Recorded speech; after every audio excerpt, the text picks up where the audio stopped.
नमस्कार, सुप्रभात. जे लोक प्रमाणापेक्षा अधिक ओझे घेऊन वाटचाल करतात ते आयुष्याच्या प्रवासात बुडून जाण्याची शक्यता अधिक असते. ते ओझे मग क्रोधाचे असो, द्वेषाचे असो, बदला घेण्याचे असो किंवा गर्वाचे असो. ज्या माणसांना दुसऱ्याला मोठे होताना बघून आनंद होतो, समाधान वाटते, दुसऱ्याला मोठे करण्याची जे इच्छाशक्ती बाळगतात, खऱ्या अर्थानं तीच माणसं सर्वार्थानं मोठी असतात.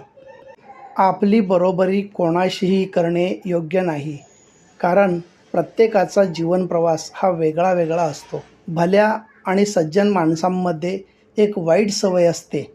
तो सर्वांना स्वतःसारखे सज्जन समजतो आणि खूपदा निष्कारण अडचणीत येतो.